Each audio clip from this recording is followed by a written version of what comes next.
Hi guys, for today's video magluluto tayo ng chicken pastil at ayan na nga yung mga natanggal sa breast part ng chicken. At ang una nating gagawin ay maglagay ng tubig na mainit para sa pagpapakuluan ng ating mga breast part ng chicken. Ayan. Wow! Maglalagay lang tayo ng laurel, paminta, at konting asin para magkalasa naman yung laman ng manok habang pinapakuluan siya. At nilagay ko na nga pala dyan yung manok, inisa-isa ko lang siya para hindi sumama yung katas na may iwan sa plato. Pinakuluan ko nga lang pala siya, then pagkatapos inahon na natin siya sa kahirapan, charot. Ayan, inahon na natin siya para naman masala na siya.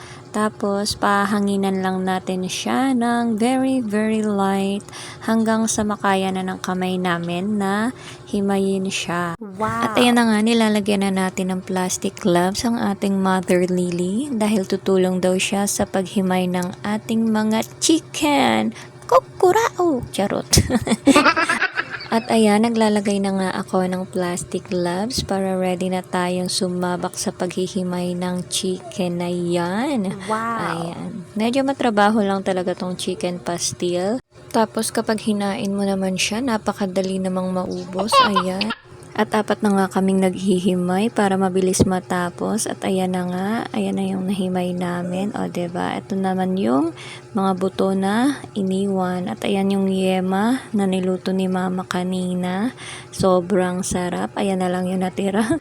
At naglagay na ako ng paminta, bawang at sibuyas. Kinisa ko lang siya. Tapos nilagay ko na yung aming nahimay. Ayan, ganyan lang siya kakonti. Diba? Wow! Ayan, at nalagyan ko na yan ng toyo, suka, paminta, at konting asin, tsaka konting asukal.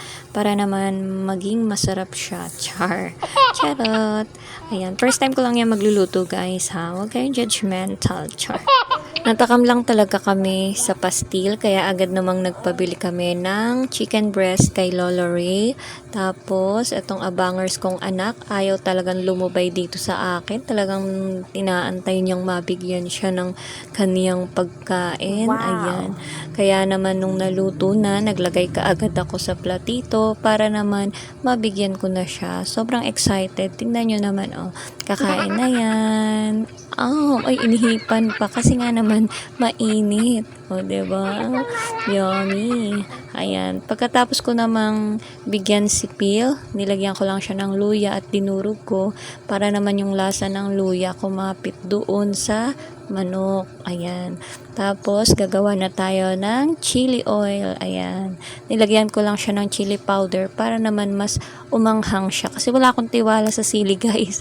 Baka naman hindi umanghang, o diba? Epic fail na naman ang ating chili sauce.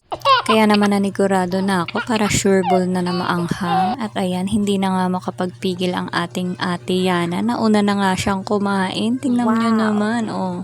'Di ba? Talagang hindi na siya makapag-antay kasi matagal niya nang sinasabi sa akin na magluto ako ng ganyan.